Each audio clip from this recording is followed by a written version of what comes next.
What's up, everybody? Carson Kelly here. I hope you're having a great day.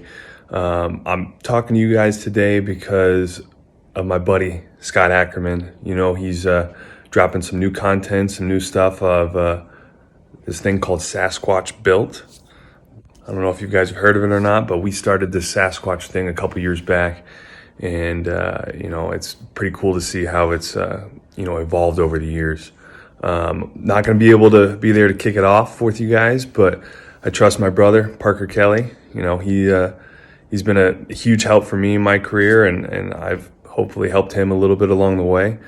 But we got some awesome content and some things coming your way, so stay tuned. Appreciate everything that you guys have done for me and supporting me.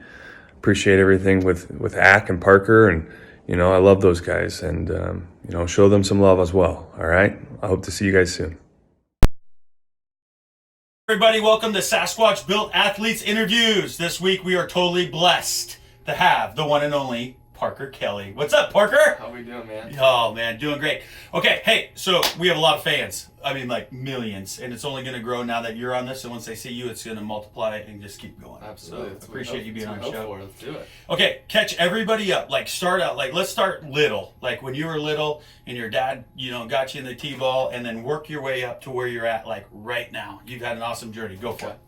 So I started playing. I mean, I don't know when I started playing organized baseball, but I mean, ever since I can remember, I had a ball or a bat in my hand, with my brother playing, and we were always messing around in the backyard and whatnot. But I wouldn't want to say probably started playing. I always played up just because I was able to play on his team. So I was probably 3 or 4, started playing. Played travel ball, all that stuff, showcase stuff. Went to Westview High School. Started varsity there for 4 years, so that was pretty cool. I got to play with my brother as a freshman. He was a senior, so that was one of the highlights of my career to this day. Yeah. We play a little short second. We're a little bit different now, but that's all right. We kind of grew out of that, but it's okay. So then I was a PG All-American going in my senior year of high school, so I got to play in that game, which was awesome. Played for Team USA when I was 15. We traveled to the Dominican Republic, so that was pretty one of the best experiences. More life too. Just seeing absolutely. the culture down there. Yeah, sure. So. And then I committed to Oregon and went to Oregon for 3 years as a two-way guy, and then got drafted by the Cardinals in the 20th round of my junior season. And then I was in Johnson City, Tennessee my first year, and then just finished up in Peoria, Illinois last year. So ready to rock. Let's do it. Yeah. Hey, so you mentioned something about your brother. So people, because we have a million people, they don't know who your brother is. So his brother is Carson Kelly. Right now, he's a starting catcher for the Diamondbacks.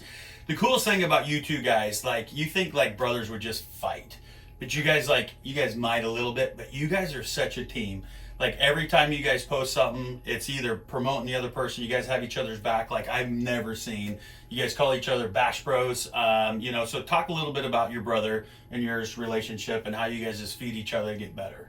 He's my best friend, man. Mm-hmm. And when we were younger, it was we fought just like brothers. He beat up on me, but made me tough. Yeah. I'm a little bigger than him, actually, way more. We just had a phone call, so I'm way heavier than him. So next time when he comes in town, I might have to show him what's up. But no, it's he's my best friend, man. We talk every single day, and it's great. When he, we really didn't become super close until he left, man. So he, got drafted and was across the country, and I think he was kind of the new kid. He was young and in a new place, and it's not, you don't really realize how much you love him or miss him until you wake up that next morning. You're like, all right, where's my friend to play with? Like, what am I supposed to do? So throw a ball against the wall. Yeah, I mean, like, what am I gonna do? Dad, come on now. You're the guy now. But no, man, he's been there for me. He's helped my career along so much, and like I said, we're best friends. We talk every single day. About just life, whatever it might be, bouncing stuff off each other, and I think that we both listen to each other is the biggest thing, and care. We almost care more about the other person than our own career. So. It's almost kind of like definition of Sasquatch. Kind of. Get the other guy better. That's right. So dude, I love it. Okay, hey, so the biggest thing, Parker, I want you to tell, you go into Oregon, two-way player. I remember in high school. Dude, just think like he was the man. Goes into Oregon, freshman, sophomore year, don't go as planned, right? Mm-hmm. Then they ask you to become a pitcher only. We call it a PO for you guys that don't know that. So you become a PO.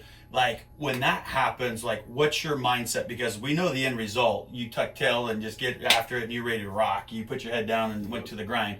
Can you tell us, like, after that conversation, where your mindset was at and then how you overcame it, and now you're Parker Kelly, the dude?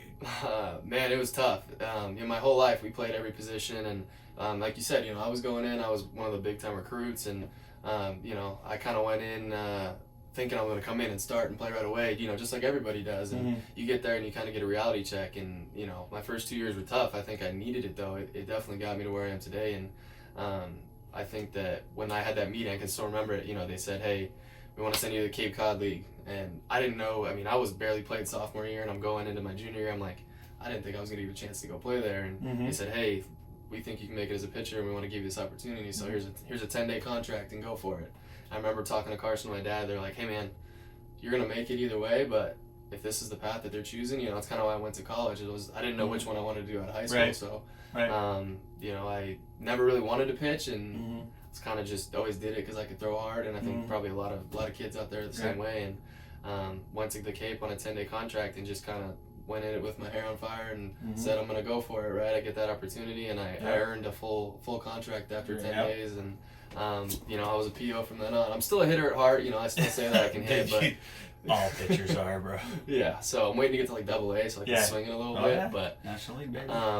No, I mean, it was definitely tough, and I think one of the biggest things I could say is just give it your all. You never know where your path might end up, what position, or play everything you can, and then when you get an opportunity, just run with it and do everything you can to make it yours. Awesome. Okay, so we're going to just transition. You have two things going on right now specifically I want to talk about. One is Kevin Gunderson. He is the man. He is working out of the back company facility here, and he is just growing. I mean, he's working with nothing but dudes. Can you tell us, with Kevin Gunderson, like, what specifically are you working on this offseason with your pitching mechanics to, like, because you came in, you're going to be at Peoria. They're now a starter. Now you're going to come back to spring training, and they're looking for you to be ready to rock. So what are you working with Kevin Gunderson, like, specifically? Give, like, maybe one or two things. Specifically, Gundy and I are really working on our movements, right? So I'm kind of meshing it well with the workouts I've been doing and trying to get strong in certain positions and using my legs, using my back leg and a hinge position. And with Gundy, man, he's kind of an assassin too, man. He knows what he's doing. He's got all kinds of tricks and drills and whatnot, and a lot of it is just movement based. And there's always a method to the madness, and there's a reason we're doing something. And I think that the biggest thing for me is understanding why I'm doing something, so that when I get into game, 125 and I'm tired, I can go back to my training and what I did all off season in here with Gundy and perform all the way through the year. Dude, that's fantastic. Okay, the next guy I want to talk about is Sensei Ninja Kent over at Rogue Performance Therapy. They are blowing up. But you've been with them since the beginning. Talk to us, and so everybody knows what they're doing over there. Give them a little shout out, but talk to what you're working on with them, because I know Carson's over there also, along with everybody else. Everybody else, man. Yeah, Kent's the man. He's really doing something that I think this area's never really seen, but I think it's something we need for high-level athletes, and just the treatment, cryo, lifting. They're really good, and Kent knows exactly what he's doing. He does the research. It's kind of like Gundy. There's a method to the madness. You know what you're doing, and with him working with Gundy, it's been such a smooth transition, and I've noticed that everything I'm doing in the gym with Kent or working on that back hip, whatever, I can talk to Gundy about because they understand, and then it flows right into my throwing. And I think the biggest thing too is having the treatment side of it. He takes care of me, keeps me healthy, and something we always try to do is whatever I get for homework per se, I carry it throughout the year and try to come back in better shape than I was when I left. Heck yeah, so that's fantastic. Okay, so what I want you to do, Parker, right now, if you can go back, and I was with you when you were 13 and 14. If you could go back and talk to yourself when you were 14, or we have a lot of little kids that are going to be watching this, what advice would you give them throughout your journey if you could go back and talk to yourself? Number one, I think it's something that Carson would probably say too, is write things down.